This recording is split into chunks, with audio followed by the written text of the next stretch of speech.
lẹ́ẹ̀kan ṣe ọ̀kálẹ̀ gbogbo lọ sí wà lókè gbogbo wọn ká ọ̀jẹ̀rẹ̀. Ṣe rí ìwé tí wọ́n túmọ̀ yìí tán pè ní Vocabulary of the Yoruba Language yìí, ó ti ṣe àìmọye jàǹbá sí àwa ọmọ Yorùbá lára. Torí wọ́n kọ ọ̀rọ̀ tí wọ́n kọ yẹn ní inú ìwé yẹn pé kí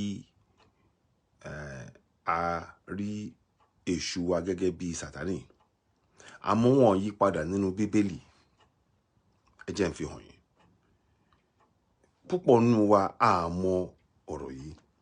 Àwọn tó bá ti wá ń wo Bíbélì, tó bá ti wá ń ka Bíbélì nínú church, tó bá ti rí Satani lọ́kàn wọn, àwọn máa sọ pé Èṣù.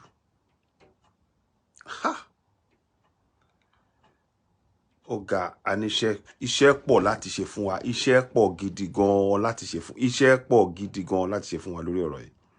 Ká yanjú ẹ̀. Aláti jẹ́ kí àwọn tí wọ́n sanwó kan pé kán lọ kọ ọ̀rọ̀ yìí síta, àwọn ilé ẹ̀sìn Kristẹni kan jáde kan wá sọ pé kì í ṣe ìkan náà.